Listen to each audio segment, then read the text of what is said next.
eu tinha que liderar, porque pela minha pequena faixa etária, as pessoas não iriam me respeitar se eu não soubesse liderar.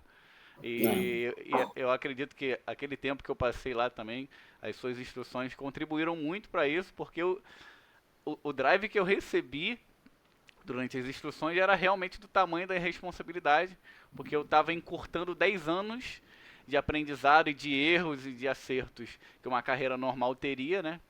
Como um marinheiro, depois como cabo, desempenhando as funções a bordo. Já pulei direto para a função de supervisor, né? E aí, como é que eu ia gerenciar? Ia chegar no navio com 20 anos, e foi o que aconteceu. Cheguei no navio com 20 anos, tendo que liderar pessoas com 30 anos, com bem a idade bem É, maior. E aí a gente entra então no primeiro tema que eu separei aqui. E como então, e na sua opinião, filho, qual é o principal, os principais fatores que geram a confiança dos seus liderados? Na sua opinião, na sua experiência, o que é uma principal fonte de confiança, né, do que você tem que fazer, o que você tem que fazer para gerar confiança nas pessoas que você está liderando?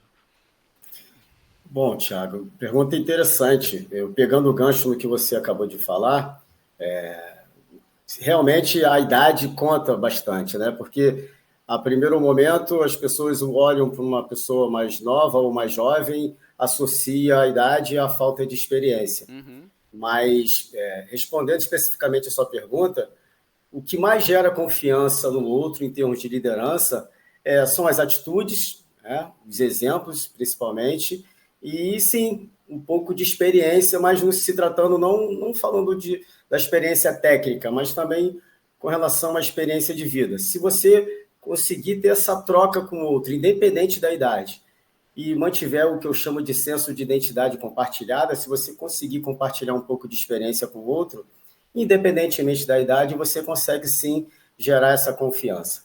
É claro que quando esse relacionamento é com uma pessoa mais velha, digamos assim, usando essa palavra, essa confiança ela gera com maior facilidade, porque sempre vai estar associado à experiência de vida. Então, se eu vivi mais, teoricamente eu tenho mais experiência do que você, e teoricamente também eu consigo gerar mais confiança.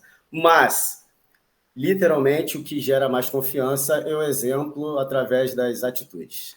pois é, isso foi um dos principais desafios, né? Quando eu cheguei a bordo, pô, tinha uma turma de cabos que já tinham 8, 9 anos de marinha, né? Indo a sargento, e aí eu, recém-formado sargento, e, pô, o cara vai mandar, como é que vai ser? E aí eu tive essa experiência de muita gente, algumas pessoas, né, da minha turma, meio imaturos, querendo liderar pela força, né? É a insegurança e querendo, a pessoa insegura acaba buscando algum subterfúgio para determinar aquilo que talvez não consiga, mas fica na cara, transparece a insegurança, a falta de confiança. E engraçado que mesmo nas Forças Armadas, esse tipo de liderança ela não funciona. Pelo menos na minha perspectiva, assim, principalmente no longo prazo, para você criar uma equipe que tem um bom desempenho, sabe? Você pode Uhum. naquele momento talvez polir uma ação, né, ser incisivo ali, mas no longo prazo aquilo acaba criando uma marca, né? E o que eu vi foi criar essas pessoas que eram muito assim criaram uma barreira com essas pessoas que É. elas deveriam liderar e que talvez até ter uma proximidade maior com o tempo, né? Acaba criar aquele estereótipo desde o começo ali, né? Um bloqueio, né? As Forças Armadas em si, o sistema militarizado, é um sistema baseado na hierarquia. Então, é um sistema, uma cultura organizacional muito hierarquizada. Isso, de certa forma, já cria um bloqueio e é preciso se adaptar. É verdade.